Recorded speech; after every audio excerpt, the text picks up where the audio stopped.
Welcome everybody to the 13th edition of the Environment and Energy Conclave of the Bengal Chamber of Commerce and Industry. So, we are having this conclave over 2 days. The first day was held yesterday, and today we are continuing with the sessions.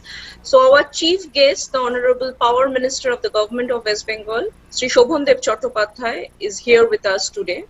So, we are commencing the opening session. In the opening session, we have with the Honorable Chief Minister, Mr. Debe Mukherjee, President Designate the Bengal Chamber of Commerce and Industry, Mr. Gautam Ray, Chairperson, Energy and Environment Committee, the Bengal Chamber. We are expecting Ms. Livy Green, Head of Prosperity, Climate, Energy, Urban, Ease of Doing Business, Financial Services from the British High Commission in New Delhi joining us. With this, I request Mr. Debe Mukherjee to please formally welcome all. Thank you, Angona. Good afternoon, ladies and gentlemen, and welcome to the second day session of Bengal Chamber's 13th edition of the Environment and Energy Conclave on the theme of inclusive growth with resource security. On the point of building back better from the ongoing pandemic, and also as a run-up to COP26, this year's conclave was able to link up business leaders, both from public and the private sectors, with the COP26 leadership in the UK in a very constructive manner. And at the same time, we had a very productive discussion on the roadmap for an inclusive and sustainable recovery plan. We placed the green agenda on a slightly wider canvas and quite appropriately integrated Terry's virtual sustainable action dialogue of WSDS 21 on economic growth through resource efficiency as part of our conclave's proceedings. Today's deliberations would focus on areas of local and global interest and importance. Climate resilience strategies for the vulnerable Sundarbans and transition to e-mobility, an initiative where India is committed to delivering on its promise. And we are also delighted to have a vibrant youth session on sustainability, connecting scholars and students from across the globe to share their perspectives on sustainability. I am privileged to welcome our Honorable Power Minister, Shri Shobhandev Chattopadhyay, who has so very kindly agreed to deliver this year's conclave address. Also, a warm welcome to Ms. Livy Green, Head of Prosperity Team at the British High Commission, New Delhi. We are all keenly looking forward to a very productive outcome from the deliberations this afternoon and evening. Thank you very much. Over to you, Mr. Ray.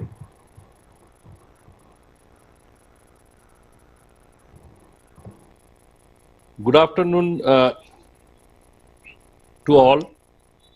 Our Honorable Minister in Charge Power, Sri Government of West Bengal, Sri Shobhandev Chattopadhyay. We are really grateful to him because he spared his valuable time and accepted our invitation to address the conclave, and the dignitaries, including Mr. Livy Green, Mr. Debe Mukherjee, Mr. Alok Mukherjee, Mr. Jayanto Chakraborty, everybody is here. I would like to mention one or 2 points that West Bengal today in the power map of the country is not only in the leading position, but also in the front runner. City of Calcutta had been load shedding free or interruption free since long. The performance of in the power sector in the city is probably, with humbleness I can say, probably the best in the country.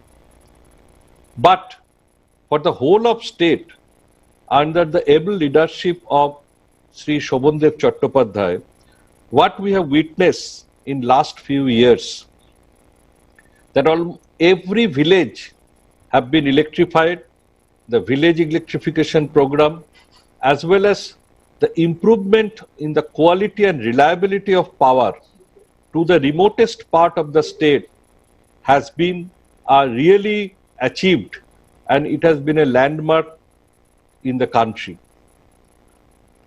He is a minister from the ground level.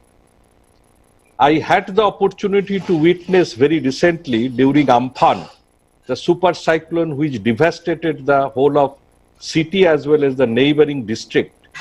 I have seen him in untiring manner, spending sleepless nights, and almost for a whole of week, the way he rendered the service, attended the call from a remotest consumer, it is really an example to cite. He is also one of the most renowned and respected trade union leader in the state, and he has fought for the cause of the working class people since decades.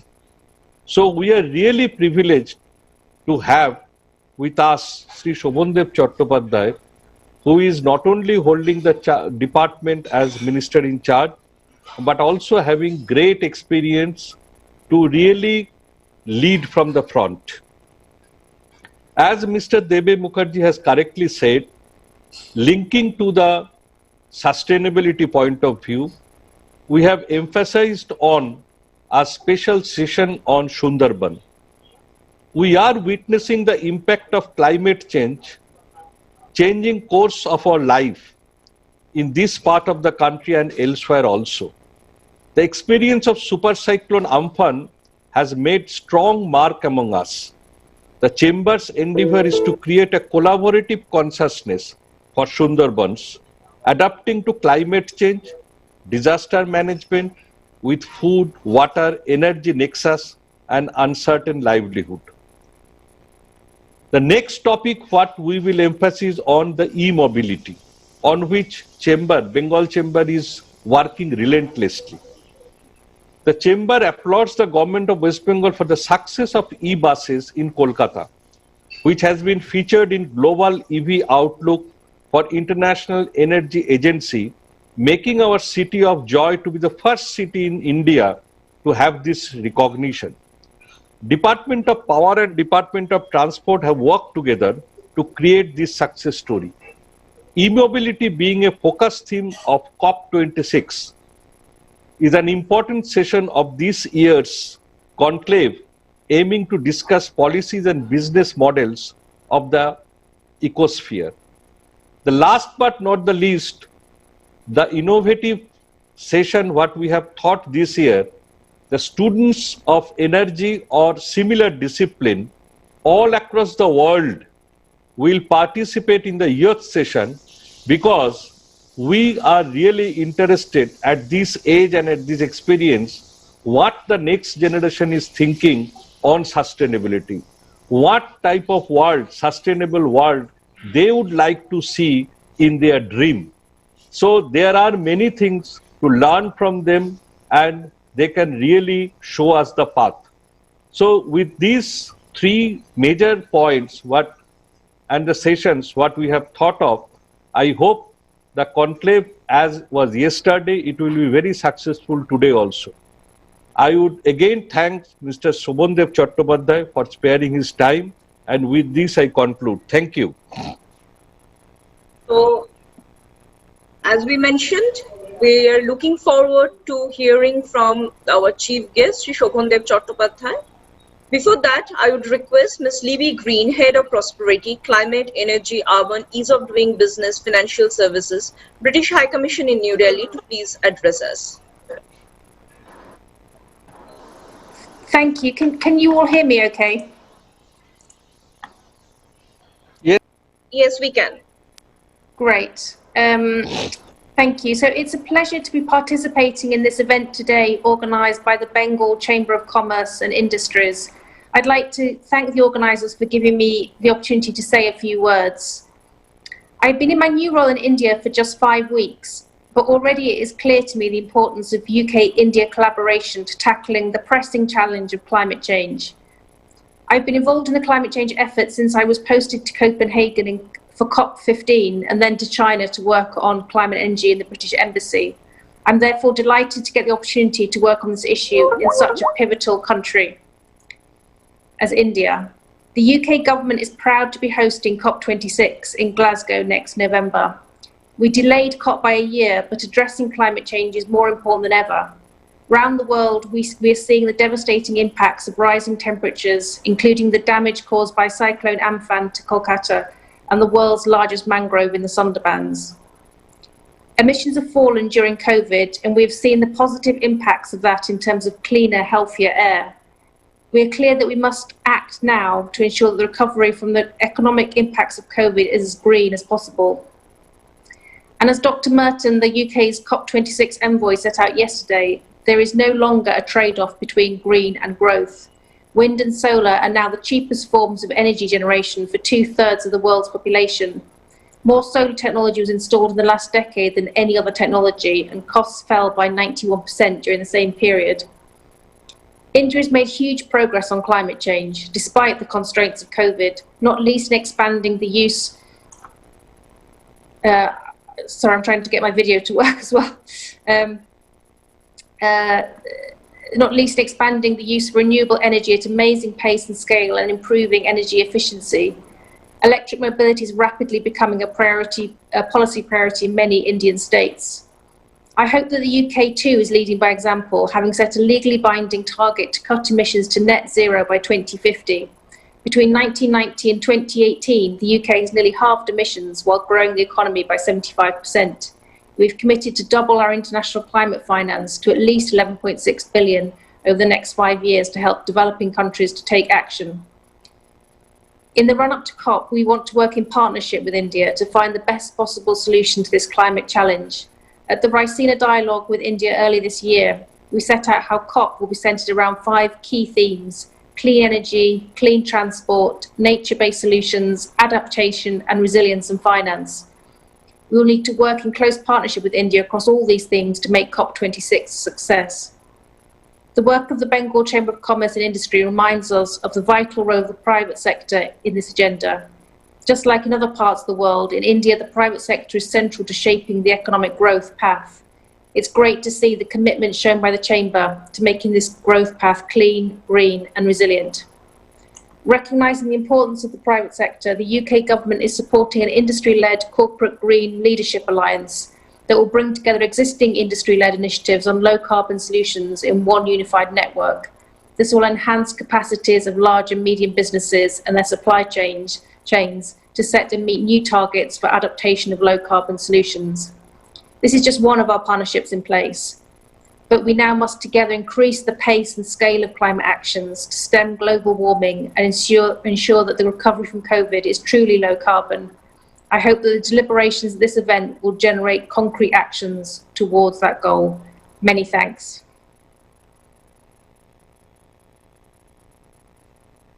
So here, thank you, Ms. Green. So here we welcome Sri Shobhandev Chattopadhyay, Honorable Minister in Charge, Department of Power, Government of West Bengal, to please deliver the conclave address.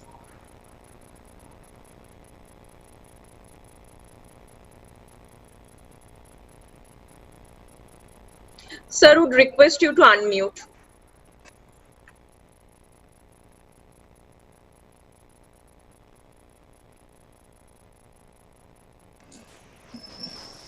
You hear me now? Yes, Can sir. you hear me? Yes, sir. Yes, sir. Yes, sir. Good afternoon. নমস্কার প্রত্যেককে যারা আজকে এই কনক্লেভে join করেছেন। At the same time, I personally say to good afternoon to Libby Green. The name itself is very significant, green, in this particular conference, because your today's agenda is also regarding Sundarban, to make it more green for to save not only the West Bengal, but also the major area of our country, our state, which is also depending upon the condition of the Sundarban. So your basic thought to discuss on Sundarban, I would like to thank Ms. Libby Green, who is representing UK. This is the 13th edition of Conclave organized by BCCI. You know that since I joined as a Minister of Power, I am attending your conference every year. But under the changed situation, changed circumstances, we have no other alternative but to go for virtual meeting, because we cannot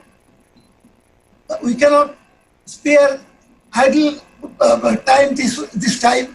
We will have to go for new normal, and you have taken that new normal and holding this virtual conference for the betterment and progress on the climate. We are now talking very often regarding on environment, pollution, global warming, etc., and melting of ice, etc. In this situation, every country is also concerned about that regarding pollution. Now, pollution means till today, our country, 90% of the power production, power generation is depending upon fossil fuel. And we will have to change our mindset that we will have to depend upon alternative source of energy. Alternative source of energy means there are so many things: solar, hydel, wind, biomass, etc. And when we are talking about this conclave on environmental conclave, energy conclave, we will have to be very careful about that we will have to generate more alternative source of energy. I can say in West Bengal, under the leadership of Mohammed Banerjee, when I came in joined as a Minister of Power in this department, our solar generation was only 2 megawatt. Within 4 years, we have succeeded to make it 130 megawatt, and within 1 year, we will generate more than 300 megawatt of solar. We are also trying to develop hydel power also. And you know the wonderful Purulia pump storage, which is hydroelectric generation. Hydroelectric means we are raising the water and generating power from water, so hydroelectric power. And we have taken up another project, that is Turga, 1,000 megawatt of Turga project. When I say this, because there is a passion, I have got certain passion on alternative source of energy, because your main motto is to save the civilization from this serious situation of the environment. Environment, we cannot. I would like to thank the Bengal Chamber of Commerce that the UK is our country, partner country. And the main program, this is the purpose of COP26. It is nothing but United Nations Climate Change Conference, which will be held on 2021. Their main direction is COP26. That is, COP means Conference of the Parties. They will discuss on more development of alternative source of energy, so that our dependence on coal is decreased, because so long we will be depending upon coal, we will not be able to stop pollution, which actually our total health of the civilization, entire population is being hurt by the pollution itself. So your direction in this particular session is COP26, means the electric vehicles. The vehicles are also polluting this atmosphere very much throughout the world. Now, in Kolkata, under the leadership of Mamata Banerjee, we have started e-vehicles for the public. I myself using e-vehicle. But for the public, e-vehicle has already been introduced in Kolkata, and perhaps I think that this is the first time in India that e-vehicles are being run by government. Private concerns have not yet come up with this proposal. And for e-charging, yesterday I was talking to another minister. Yesterday I was having my cabinet meeting. I was talking to another minister. He was telling that we have taken the decision, Power Department, Transport Department, all together.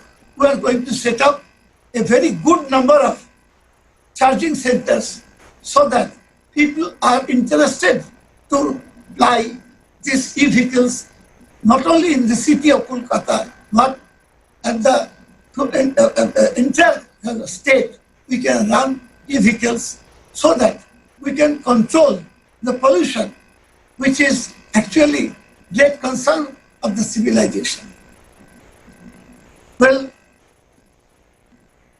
I would like to thank everyone for giving me the opportunity to say this was because in my department we are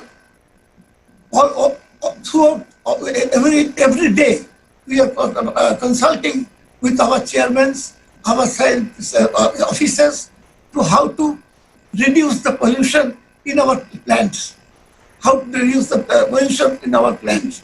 At the same time, we have already taken up the issue of e-vehicles from my department, and we are giving all the officers e-vehicles.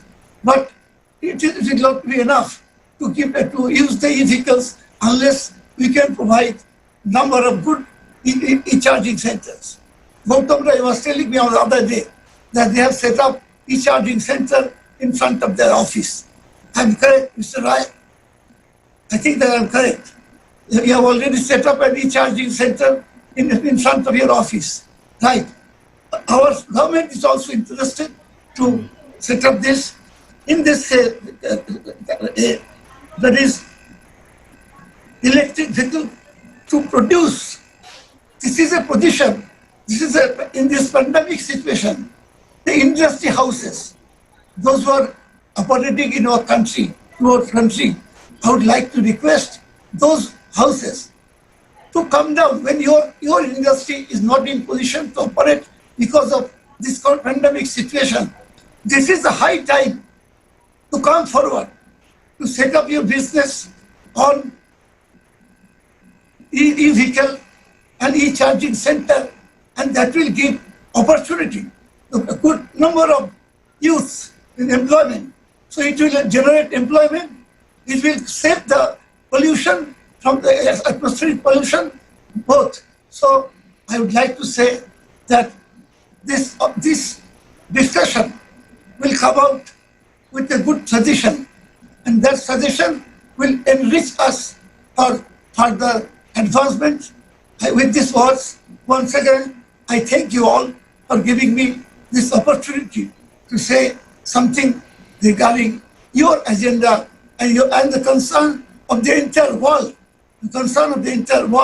about this agenda. Once again, I thank you.